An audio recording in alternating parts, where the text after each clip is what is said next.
On this episode of Three Tool Players, we go deep into what defines a good or bad closer. Spear is flying high with the Mets winning streak. Dan wants the Phillies bats to wake up. And Brian thinks that Pete Alonso owes Devin Williams an apology. All this and more on this episode of Three Tool Players. Welcome to Three Tool Players. I'm Chris Spear. Alongside me, as always, are the Hammer brothers, Brian and Dan Hammer. Say hello to the internets, fellas. Hello to the internets, fellas.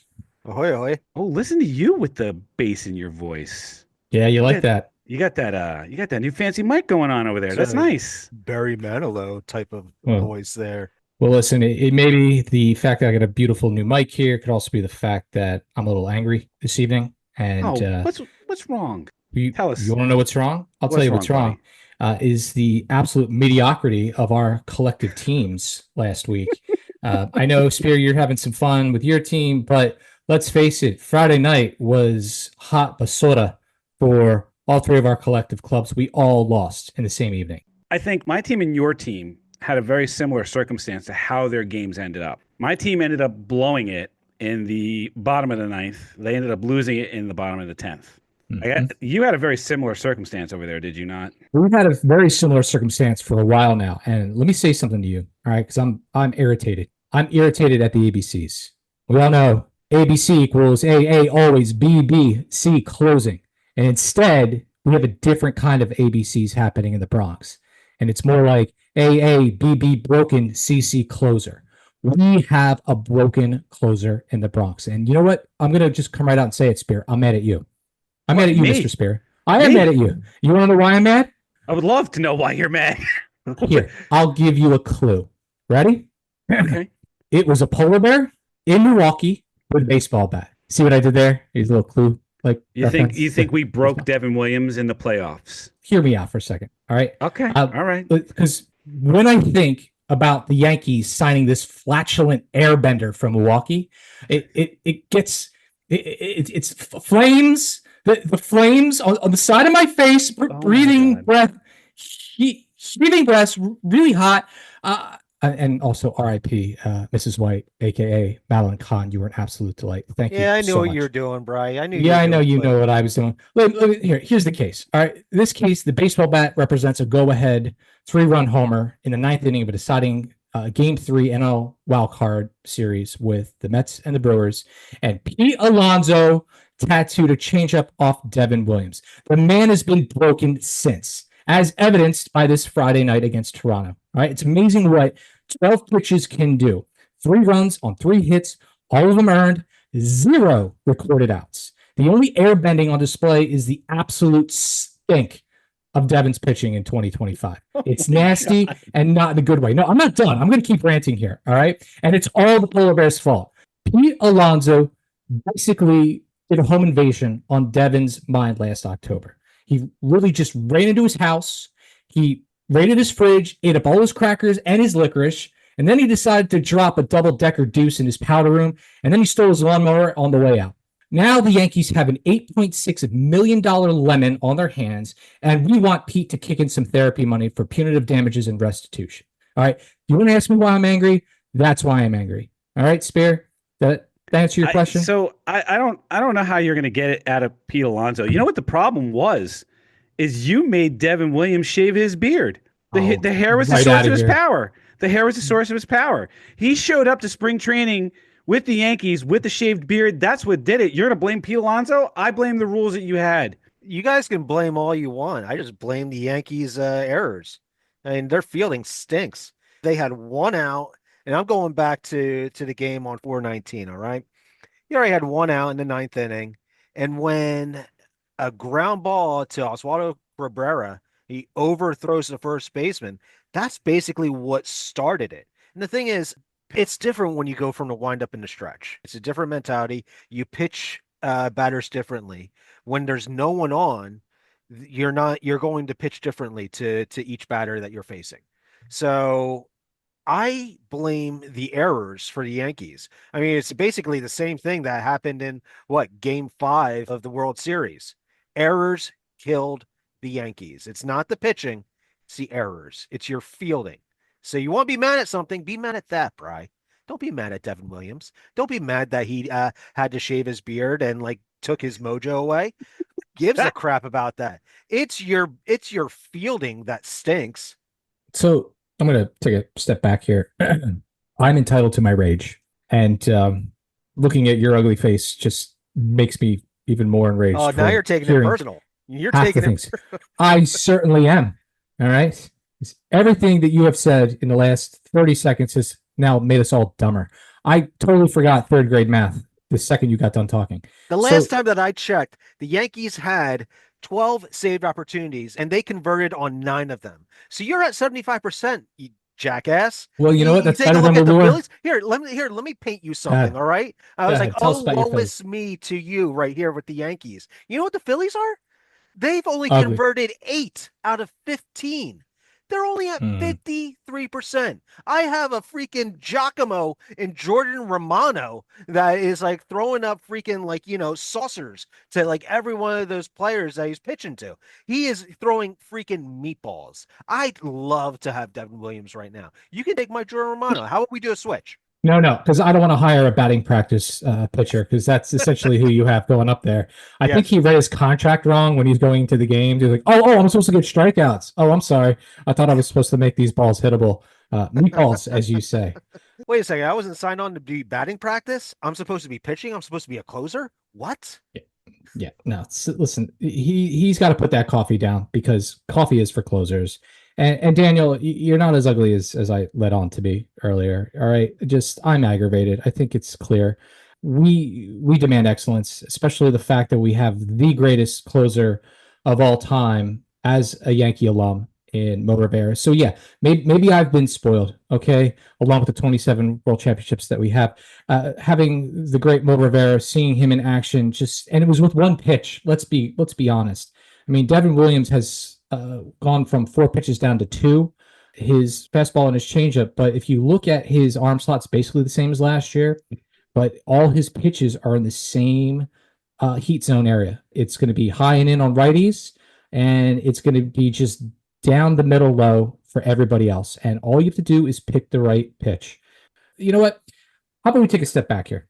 I'm talking about my dirty laundry here. Danny, you're talking about yours. Spear, you were alluding to your rough evening. I'd like to hear about your rough evening, and then I'd also like to hear, I don't know, what your guys' thoughts are on the worst closer for your given franchises. I'm a big believer in the idea that if you're going to tell somebody they're doing a bad job, you got to tell them what a good job looks like first. And I think we all have to kind of recognize that this is a tough job. A closer role is probably the toughest in baseball. It's pretty well known that you get your best arm in there with the filthiest stuff in order to effectively close out or save a game. But the problem is that it's not enough to have the filthiest stuff. It's not enough to have the best arm. It's not enough.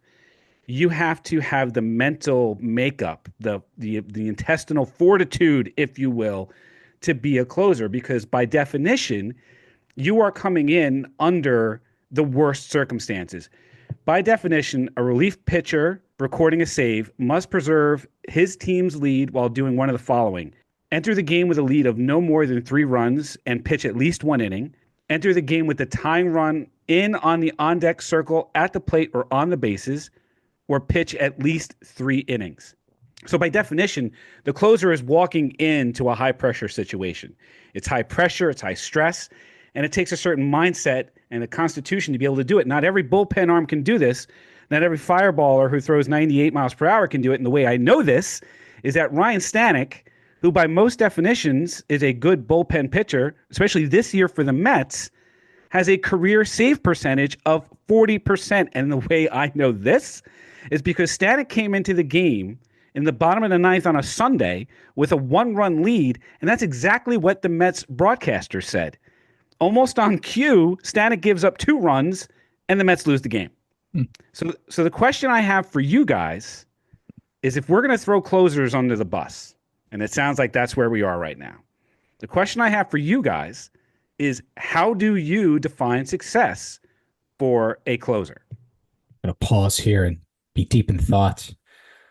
And as I'm thinking, I'm also trying to understand, your guy's first name is Ryan or Ryan? Ryan.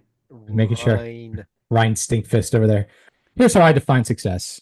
You're absolutely right with everything you just said in terms of having the mental fortitude. I'd say that everyone looks at percentages, right? I also look at totals and how they kind of interweave with your team's potential throughout, a season. And if you look at maybe the last, 20 or 25 years, if you're saving upwards between 40 to 50 games a season, there's a good chance that you are going to be in the running for saves leader in that league, and your team is going to make it to the playoffs. All told, identifying a good save person, a good closer on your team, someone who has a mental fortitude. That's why, again, I'm very spoiled in the idea that I had Mo Rivera from basically 1997 on. I guess what I'm trying to say here is I look at the number. If you can rack up that many saves in a given year between 40 to 50, you're pretty much in the running. The way that I feel about it, and I'm glad that you brought up Mo Rivera. I feel that it's the pressure of the situation, but it's also team dynamic. And Mo Rivera, that whole team meshed. Like the team, like the Yankees, where they won all their World Series, even though like I'm spiteful, they meshed well. And it's very similar to the 2008 Phillies, where Brad Lidge had a phenomenal season where he went perfect. He went 41 for 41, and he just meshed well with the team. Now, I can talk about like other guys that just did not mesh well, but the worst person for the Phillies, I would have to say, even though he was a good pitcher, he would butt heads with everyone, and that's Jonathan Papelbon. He's a bum. Yeah, the funny thing is, I mean, like you take a look at his ERA. He had like a sub-3 ERA. In some years, he had a sub-2 ERA. But the thing is, he would always fight with everyone. The team dynamic wasn't there. Yeah, he didn't buckle under the pressure when he was pitching, but the team just did not mesh. They didn't make the playoffs. When Papelbon was with the Phillies did not make the playoffs. And reason is because the team dynamic wasn't there, not like the Mo Rivera and the Yankees. But when Brad Lidge played with the Phillies in 2008, the Phillies were on the up and up, and the team just meshed well. You can say something different with Billy Wagner, who came out, what was it? I think it was 2005, 2006. He was traded to the Phillies from the Astros, and he just had a chip on his shoulder from being traded from the Astros. He was there to do his job and nothing else. Even like when a reporter asked him, where do you think this team is? Do you think it's a playoff team? He was like, you know what? They're not there yet. The team took that to heart. They actually had a closed door meeting without Billy Wagner. And Billy Wagner obviously had his final days with Philly and then was shipped off to the Mets while he was a free agent. But the thing is, he kind of wrote himself out for the Phillies. He did not mesh well, and then someone else came in and did the job. Well, you know what, Dan? That's exactly right. And I appreciate the kind words. I know as hard as it is for you to, admit, the Yankees had this dynasty and they meshed well. Oh my God. No, it is statistically, it's factual that Mo Rivera was one of the best closers of all time. We're not blowing sunshine up your butt, you dope. All right. Well, then how about I say this then? All right? I was trying to be like nicey nice, but now I'm going to throw out the double deuces here to both of you. Mo wasn't perfect either. All right. And obviously the biggest meltdown we saw. Shut your mouth with being not perfect. I understand he's not perfect, but when you have a 91% conversion rate, I mean, that's pretty darn good. His career save percentage was 90%. He had at one point a 98 in 2008. He had a 98% save percentage. What are you going to say about Mo Rivera right now? We're going to defend the guy on his behalf. What the hell are you going to say? I know this is like bizarre world that I'm attacking the beloved Mo Rivera. Because 2001 we had that terrible last inning, Game 7 against the Diamondbacks. All I'm trying to say is that yes, as a Yankee fan, I've been spoiled. And if I want to look to like the good, the bad, and the ugly, I can tell you right now, this is bad with Devin Williams. Ugly was last year with Clay Holmes. And now it's the Mets problem as a starter. But I mean, I'm going to tell you right now, I mean, this is a guy that was charged with a major league leading 13 blown saves last year during the regular season. And that was the most by any Yankee since Dave Righetti. And, Rags, great guy, but 1987, definitely not his year. So I think you're onto something when it comes to Clay Holmes. Part of the problem you have with closers is the confidence that you have. You know, you had confidence that when Mo Rivera came into the game, it was lights out. It was the Sandman cometh. You hear that enter Sandman coming, and that's it. Game over, Yep. right? You didn't have it with Clay Holmes last year. Clay Holmes had all those blown saves, which led to a save percentage of 72% for last year. And that's one of the key metrics I would use to define a closer is save percentage. Last year, Emmanuel Clase for the Guardians had a save percentage of 94%, having converted 47 of 50 save opportunities. Now, let's say we drop his save percentage to 80%, which, if you ask around, is the minimum standard for someone to keep their closer role full time. If you drop him down to 80%, that means he converted 40 of 50 opportunities. That's a potential 7-game swing and wins. Now, if you assume that they lost all 7 of those games, which isn't a guarantee, but if you assume that they lost all 7 of those games that he would have potentially blown, the Guardians go from a 92-win team to an 85-win team and probably miss the playoffs. That's how much a good closer means to a team. And we can talk about the number of saves, the number of save opportunities. We can talk about save percentage, and we can spend all the time we want talking about all the ways that you can measure the success of a closer. As a Met fan, we really haven't had a so-called great closer in the team's history. We've had some bad ones. Braden Looper, Mel Rojas, Barbie Parnell come to mind. But to get to the all-time worst, you want to talk about the ugly. To get to the all-time worst, you got to throw in one more factor: agita. Agita is a New York colloquialism for heartburn. And if you're reaching for the Rolaids reflexively when your closer comes into the game, like my dad has done over many, many years of being a Mets fan, your closer ain't good. It's the Rolaids relief reward because they're supposed to put out the damn fire, not you're going reaching for the Rolaids, okay?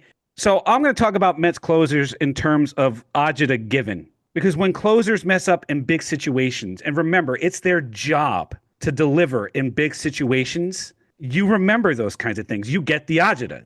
Honorable mention for this has to go to John Franco, who made my dad eat a lot of Rolaids in his tenure as Mets closer. The thing is, the Mets were largely terrible during his tenure there. So you want to find a closer that really screwed the Mets when the Mets were actually good and gave Met fans really bad agita. And for this, we go straight to Armando Benitez, who was the Mets closer from 1999 to 2003.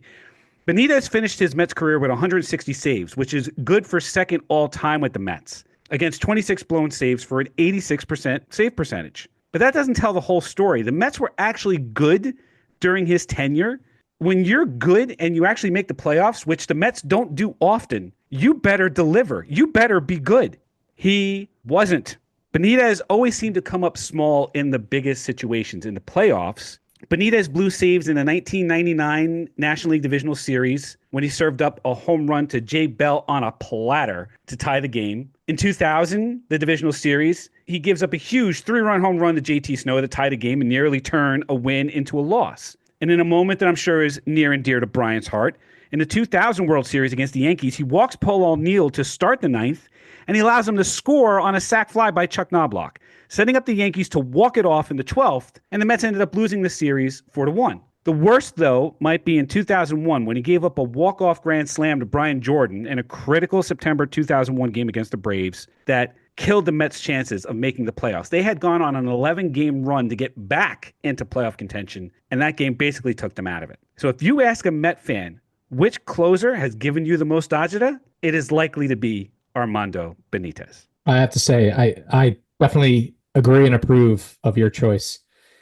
We have feasted many of time, and even when in his Baltimore days, it was always fun to see him just toe the rubber there as Yankees fans. If you look up a collection of like the most clutch home runs given up in the playoffs, half of them have to have been given up by Armando Benitez. I mean, he's just terrible.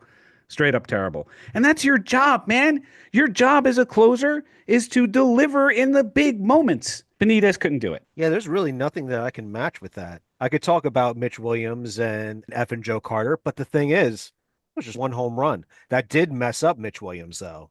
But then you can think of another time with Craig Kimbrell in 2023 in the NLCS, where he lost 2 games for the Phillies, but it doesn't even hold a candlestick to your guy. Yeah, closers are defined by not what they do right, but what they do wrong.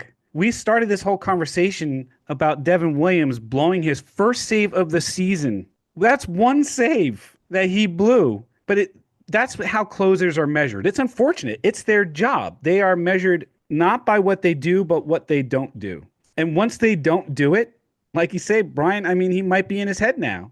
Maybe the polar bear did something to him. Once they get in their head, they're not good. My kid keeps saying to me, why do they keep putting Edwin Diaz out there? And I say to him, because when he's right, Edwin Diaz is one of the best closers in the game. That slider fastball combination is one of the best combos that a closer can bring out to the mound. But Edwin Diaz has to be right, not just in his body, but in his head. The other day, he came out of the game because, and I swear to God, he came out of the game because he felt like one leg was longer than the other. It almost feels like he's not breathing out of the right eyelids, honestly.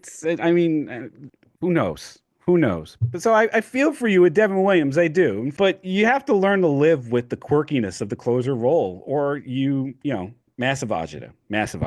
Well, and those are truer words, honestly, because again, having the consistency we had for so many years, we weren't used to that agita like you were. And now I'm experiencing it in full agita, I guess is the word. Full agita. Right? Yeah, you're reaching for the Rolaids and you're not enjoying it. Easily. I got heartburn. I thought it was from a 6-layer dip I had this weekend. No. No. It's clearly. It's Devin Williams. It's Devin Williams. Devin Williams showing up with his lack of air bending and just getting tattooed left and right. But again, closers are measured on what they haven't done versus what they have done. Rivera is going to go down as an all-time best postseason performer because he had ice in his veins. When he walked onto the mound in a safe situation in the playoffs, it was game over. He is hands down, maybe that one blemish aside, which I can't even believe you brought up. He is hands down one of the best playoff performers of all time because of what he was able to do. You talk about Mitch Williams, you can talk about Benitez, you can talk about any number of different closers who couldn't handle it in the big game. Well, you're working towards them this season, all right? And as we close the first month, just about, kids are sitting pretty, especially after tonight. I think we're recording on a night where you guys won, 19-5 in Washington? Yeah, don't get me started on that one, by the way, okay? Yeah, tell me all about Mets, it. I mean, the Mets scored. So, all right, look, the Mets are on a tear. Okay, the Mets are the first team to 20 wins in the major leagues. They swept the Twins. They swept the Phillies. They took 2 out of 4 against the Nationals in Washington. They blew both of those games that they lost late in the bottom of the 9th inning. Today, I almost had another heart attack. The Mets are up 15-0. And oh God, what the hell is this guy's name? Jose Urena, right? Jose Urethra. What's his name? Be careful.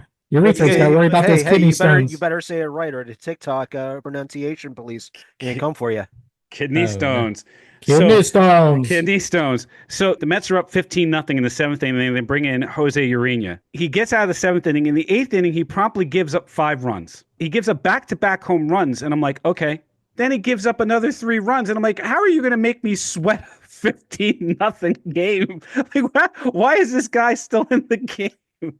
And then he comes out for the 9th inning. I'm like, what's going on? I mean, I get it, right? Like, I have to laugh about all this. They end up winning the game 19-5.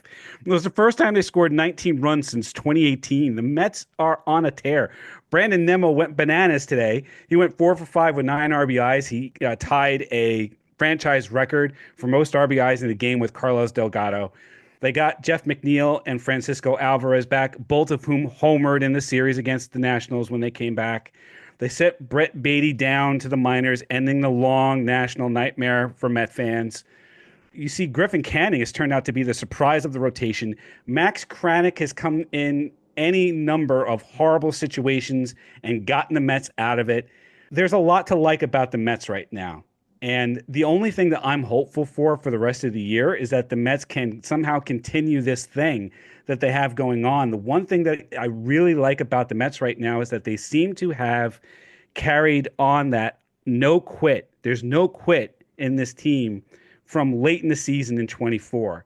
The Mets were nearly unkillable towards the end of the season, and into the playoffs, and they seem to have taken that with them into the 2025 season. And the fact that this evening, with such a bludgeoning against Washington, even Jose Urethra walked away. I don't know how to with say a his name. save. Jose Urena walks away with a save. Like, that's the whole point of it. They were up 11-0. I mean, I get it. He pitched 3 innings. He pitched 3 innings. And you get a save, but you give up 5 runs. You guys are up 11-0. The rule says that if you pitch at least 3 innings, you get a save. Doesn't matter. Yeah. You get a save. Doesn't matter. Yeah. The relief pitcher must preserve the team's lead while doing one of the following: pitch at least 3 innings. It doesn't say that you have to pitch 3 innings, but you have to be down a certain number of runs, or you have to have a certain lead. It's like, you got the save, man. Well, it's you gave up back-to-back homers. I mean, I don't know. It's crazy. It's an ugly save. It's supposed to be 3 runs, but if you pitch at least 3 innings, then you still qualify for a save, which is crazy. It's an ugly save. It's crazy. It doesn't make sense. But Spear, he's in the record books there. He's got a save. I would like to say, with you talking, all I could hear was Lou Brown from Major League. I say that we're a contender right now. We're a contender now. That's like we got a few potential all-stars in there. I say that we're a contender now. That's all I could hear from you. Yeah. I was like, Spear, so Spear, when are the Mets going to have their American Express commercial drop for us this summer? Will it be June, I hope sooner rather than later. I really do hope, and I want to see it's going to be Luis Angel Acuna that slides in at the end and says, "The American Express card, don't leave home without it." That's what I want. Come on, Dor, stay in front of that ball. I don't want to see this Olay bullshit. I want to see Carlos Mendoza yelling from the dugout, "Forget about the curveball, Ricky. Give him the heater." That's what I want. Oh, God. Well, I'm glad for both of you. I mean, like, I get it, Bri. Your team is doing good. Spear, your team is doing great right now. They're the only ones that have a single-digit loss. Everyone else has double-digit losses right now, but I'm concerned. And it's not just for the Phillies relief pitching. It's also for the hitting too. I mean, if you take a look at like our hitting right now, you could see that, our slugging percentage is 23rd. Our home runs is 25th. Like, the only people that are hitting home runs right now are Harper and Schwarber. And then our RBIs and runs, we're just in the middle of the pack. Same thing with batting average and hits. It's just, we are not producing. We're supposed to be a hitting team. The Phillies are a hitting team. They're not hitting. The only thing that is standing up right now is our starting pitching, because obviously, I mean, if it goes to relief, we're going to lose the game, because right now we've only converted 8 out of 15. We don't really have a legitimate closer. Jose Alvarado is supposed to be our closer, and he does have a 100% conversion rate, but everyone else that comes in blows it before him. They just blow it. They can't even get to Jose. It's either that, or we are going into extra innings, and then for some odd reason we give the ball to the Giacomo Jordan Romano. Don't get me started. No, let's get you started. Go. Let's get you started. Go ahead. Go. Go ahead. Actually, get angry. I felt pretty confident. I mean, like, when he came in to pitch yesterday, I basically said, shit. Hockey mushrooms. Shiitake mushrooms. But the thing is, from what the announcers were saying, they're saying that, he was tipping off his pitches. Everyone knew his pitches. I was like, no, you jackasses. He wasn't tipping his pitches. All his pitches were up, and they were freaking meatballs. Now he's hitting his placements. So he was hitting his slider low and outside. He was hitting the corners. He was looking a lot more effective last night compared to the other nights he is pitching. So I was happy to see a different Jordan Romano last night, but I'm still worried about this relief pitching that we have. It's somewhat disconcerting that the bullpen hasn't been as strong, because it was one of the strengths from last season was the Phil's bullpen. I also think it's not the same. You gave up Jeff Hoffman for Jordan Romano, basically. Yes. And Hoffman's still doing his thing in Toronto. It's upsetting. We get this Giacomo to come over, and we send over, like, one of our aces and as one of our relief pitchers. It doesn't make sense. I'm like, why didn't you just give Jeff Hoffman the money? Romano, they gave him about $9 million for this year. Yeah, like 8 or 9 million. Yeah. 8 or 9 million. Jeff Hoffman for 3 years got 33 million. So you're telling me that you couldn't just pony up another 2 million to keep this relief pitcher? A million here, a million there. It all adds up, Dan. I mean, Yeah. you don't know what's going on in the front office.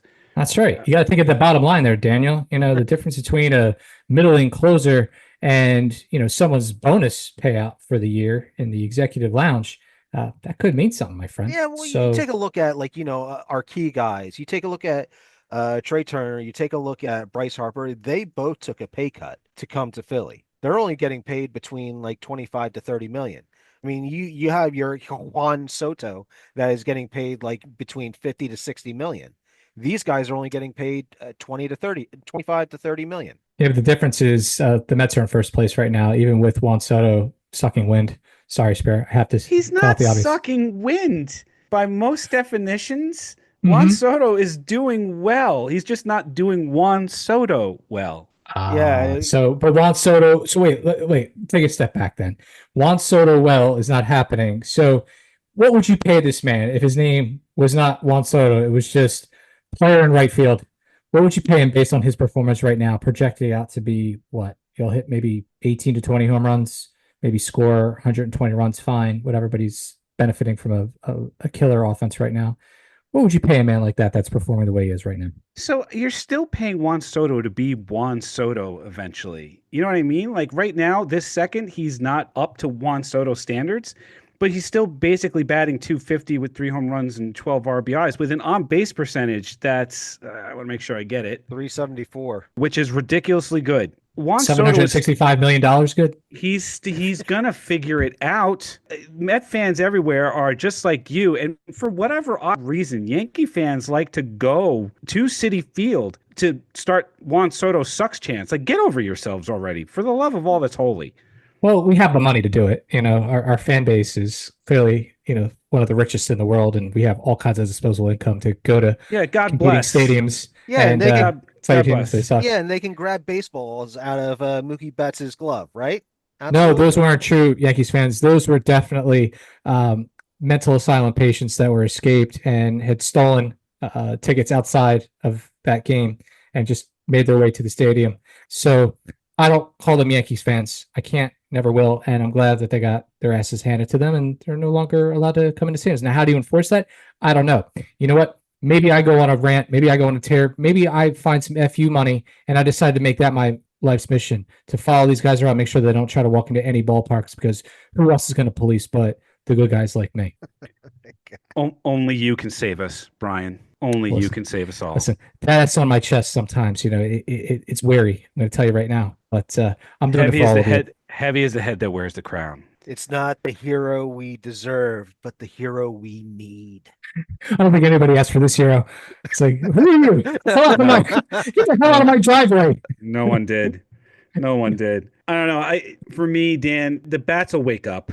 This isn't a team that's going to stay quiet all season. And let's all remind ourselves, as we're sitting here right now, it is April 28th, right? We are 1 month and 1 day into the baseball season. To start panicking over Devin Williams' poor performance, Juan Soto not doing exactly Juan Soto things, or the Phillies bats being asleep, it's not time for panic. The only thing I'll give you is that the Mets are off and running, same as the Padres, the Giants, and the Dodgers. Give it another couple of months. The Phillies bats will wake up. Who knows what happens with Devin Williams? Maybe he gets some therapy and he gets the polar bear out of his head. And eventually Juan Soto is going to wake up and start doing Juan Soto things. But until then, I think we all have to take a collective breath. Now, look, I'm saying that, and I can say that right now because the Mets are 20-9. If the Mets are not 20-9, I'm not saying this. Right, you're not saying this because you're panicking like anybody else. I'm going to tell you something right now. It's not panic that I feel. It's wrath. I feel wrath right now, given the fact that we had somebody who was arguably the best closer in baseball for at least 3 or 4 years in that National League. And all I'm asking for right now is a written apology from Pete Alonso to Devin Williams. All right. Is that too much to ask? Listen, You're in the same damn town. How hard is it to just write a written letter? Hey, D, my bad. Hope to see you in the World Series this year. Love, Pete. Love Pete. The P-Bear. Love P-Bear. All right? That's all we're asking for at this point. All right? Just a simple written apology. You guys make millions of dollars. Show that you got some class. Show good manners. Be role models. Write an apology note. Well, there you go. Another week of baseball behind us. I'm doing all right. Dan is pretty miserable, and Brian wants a new closer. So if you have agita, let us know. You can find us on the TikToks at 3toolplayers. You can find us on x.com at 3toolpod. And you can check out every episode of the 3Tool Players podcast on Spotify, on Apple Podcasts, on YouTube, or wherever fine podcasts are sold. For Brian and Dan Hammer, I am Chris Spear, and we thank you for listening to another episode of 3Tool Players.